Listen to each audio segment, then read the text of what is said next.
So eto na nga guys, mga sangkay. Ang ating Pangulo, si Bongbong Marcos, ay bumahanat na po sa China. Ito po ang ating pag-uusapan ngayon.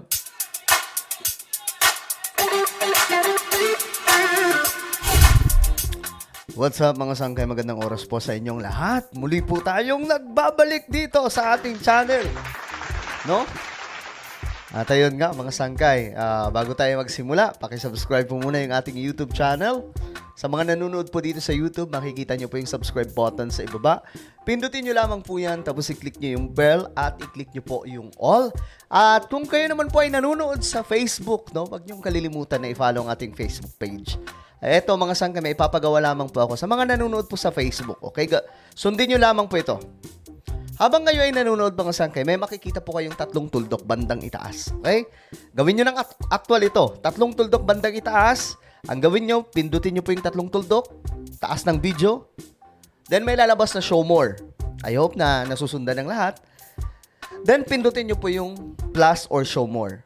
At ganun lang kadali mga sangkay. Okay, so ito na. Umpisa na po natin. Kasi nga po ito na guys, si Bongbong Marcos may banat po. May banat po sa China.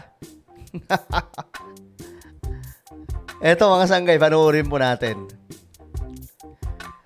Ang matindi dito, itong banat ng presidente. Okay? Nagpang-abot po siyempre sa international niya sinabi.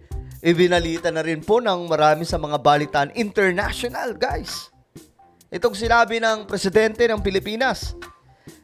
Ito, kagaya na ito mga sangkay. Ayan. Baga, nilampaso daw po ni BBM. Binanatan daw po ni BBM ang China nung bumisita sa Australia. Ngayon, panoorin po muna natin sa UNTV. Once again, we must come together as partners to face the common challenges confronting the region. Not one single country can do this by itself. Okay. Guys, baka napapansin nyo yung t-shirt natin. Ngayon, abangan nyo, i-release po natin ito sa Sangkay Dyan. Maglalabas po kasi tayo ng mga clothing. So, ito yung pinaka volume 1. No? Ito muna, mga Sangkay, since dito po tayo nag-start, may ilalabas tayo na ito. At abangan nyo yan. Okay? Abangan nyo to, mga Sangkay. Okay, tuloy natin. No single force can counter them by themselves. Higit na pagtutulungan ng Pilipinas at Australia ang panawagan ni Pangulong Ferdinand Marcos Jr. sa kanyang talumpati sa harap ng Parliament sa chamber ng House of Representatives sa Canberra. Okay. Madaling sabi, si BBM bumisita doon sa inimbitahan doon sa Australia. Yung Parliament ng Australia kasi ang Australia ay parliamentary form of government. Tayo presidential. Ito yung sinasabi ko, ang presidential system, tayo magulong sistema ng gobyerno or political system. While ito sila mga sangkay sa Australia at marami pa mga bansa, maganda po yung system nila kasi parliamentary. Ngayon, si BBM, ang pagkakaalam ko, pang-apat po ata si Bongbong Marcos na bumisita doon. Isa sa nakabisita doon, si George Bush, kung di ako nagkakamali, at si President Xi, yung sa China. Okay? Tapos, mayroon pa, Amerikano, mga sanggay, pang-apat po or pangatlo itong si BBM na nakabisita or inimbitahan dito po sa Australian Parliament. Ayon kay Pangulong Marcos Jr., kailangan ng pagtutulungan kasama ang mga kaalyadong bansa upang labanan ng banta sa rule of law at kapayapaan sa Indo-Pacific region. We must reinforce each other's strengths. We must protect the peace that we fought for during the war and have jealously guarded in the decades since. We must oppose actions that clearly denigrate the rule of law. Mahalaga para kay PBBM ang pagtutulungan ng dalawang bansa upang mapanatili ang kapayapaan sa South China Sea. The protection of the South China Sea as a vital, critical global artery is crucial to the preservation of regional peace and, I dare say, of global peace. Sa gitna naman ng mga hamon na ito, muling inihayag ni Pangulong Marcos ang paninindigan ng Pilipinas na hindi susuko sa pagtatanggol sa teritoryo ng bansa. We remain firm in defending our sovereignty, our sovereign rights, our jurisdiction. I shall never tire of repeating the declaration that I made from the first day that I took office. I will Ito na, kapit mga sangkay. Ito yung sinabi ni Bongbong Marcos. not allow I will not allow any attempt by any attempt any foreign power to take even 1 square inch of our sovereign territory. Ayun. Hindi daw po siya papayag ang kahit na sinong mga banyaga na kukunin ang kahit na anong teritoryo ng ating bansa. Alam niyo mga sangkay, ganito lang yan. Okay? Tayo naman ngayon ay wala na po tayong kinakampihang mga politiko. Wala na po tayong sinasambang mga politiko. Okay? Ang punto dito, tayong lahat ay Pilipino. Iisang dugo, iisang lahi. Ano man ang pagkakaiba natin pagdating po sa political color, prinsipyo when it comes to politics, pagdating dapat sa soberanya ng Pilipinas, tayo po ay iisa. Tama po ba ako mga sangkay? Okay, sana walang pagtatalo dito. The challenges that we face may be formidable, but equally formidable is our resolve. We will not yield. Ilang kasunduan naman ang nilagdaan ng Pilipinas at Australia. Kabilang na dito ang may kaugnayan sa maritime, cybersecurity at trade. Inaasahan ni Pangulong Marcos at Australian Prime Minister Anthony Albanese na malaki ang may tutulong nito upang lalong mapalakas ang ugnayan ng dalawang bansa sa iba't ibang larangan. The 3 agreements exchanged today shall enhance information sharing, capability building, and interoperability between our relevant government agencies in the maritime domain and maritime environment, cyber and critical technology, and competition law.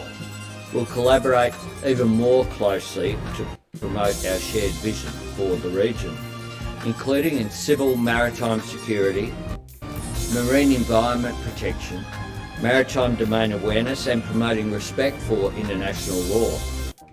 Bukod sa pakikipagpulong sa mga matataas na opisyal ng Australia, nagalay rin ng bulaklak si Pangulong Marcos sa Australian War Memorial. Matatagpuan dito ang shrine at world-class museum na umaalala sa naging sakripisyo ng Australians na nasawi sa kanilang pagsisilbi sa bansa sa panahon ng kaguluhan. Nel Maribuho, UNTV. Okay, so ayan, mga sangkay. Ngayon, binalita rin po ito sa international. Tingnan lang po natin.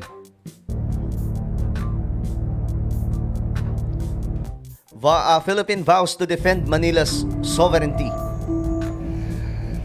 We must oppose actions that clearly denigrate the rule of law.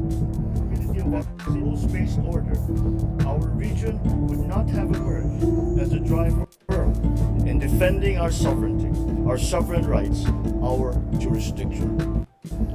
I shall never tire of repeating the declaration.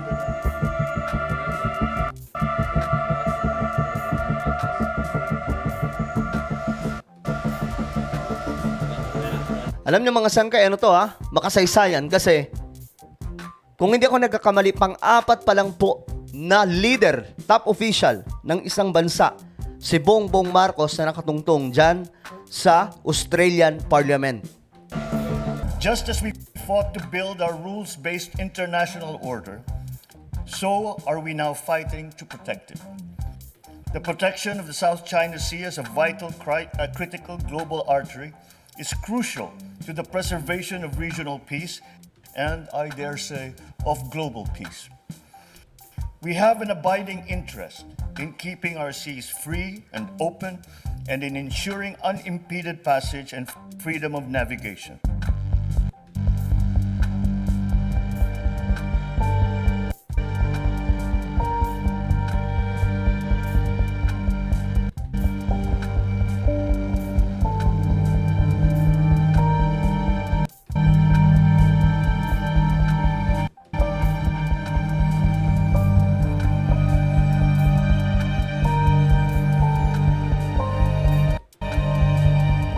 I shall never tire of repeating the declaration that I made. Ito, mga sangkay, ito po yung sinasabi ko sa inyo na banat ni BBM sa China. At alam niyo, may komento nga po dito ang China. I-upload ko na lamang po mga sangkay sa susunod nating vlog. no, na tila baga nagbanta na po sa Pilipinas. Dahil po dito. From the first day that I took office, I will not allow any attempt by any foreign power to take even 1 square inch of our sovereign territory. The challenges that we face may be formidable, but equally formidable is our resolve. We will not yield. Ayun na nga. So sinabi na po ng Presidente ng Pilipinas na hindi po tayo pagagapi, hindi po ang bansa natin matatakot sa kung anumang hamon na ito, mga sangkay. Medyo mahirap po ito, actually, bilang Presidente. Kasi siyempre, giant country po ang kaharap natin. China po yan. At alam po natin kung gaano kadelikado, mga sangkay. But, no choice tayo. Hindi naman po pwedeng kukunin na lamang po ng China yan. Nasa loob po yan ng exclusive economic zone. Okay? Ngayon, ano po ang inyong komento, mga sangkay, sa banat ni Bongbong Marcos sa China? I-comment nyo po sa ibaba. At ngayon, mga sangkay, mayroon po akong YouTube channel. Ito po ay Sangkay Revelation. Hanapin nyo po ito sa YouTube. Okay?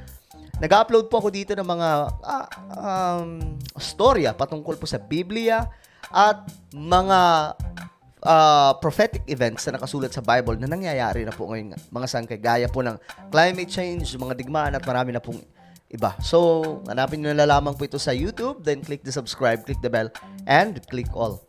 Okay, ako na po ay magpapaalam. Mag-iingat po ang lahat. God bless everyone.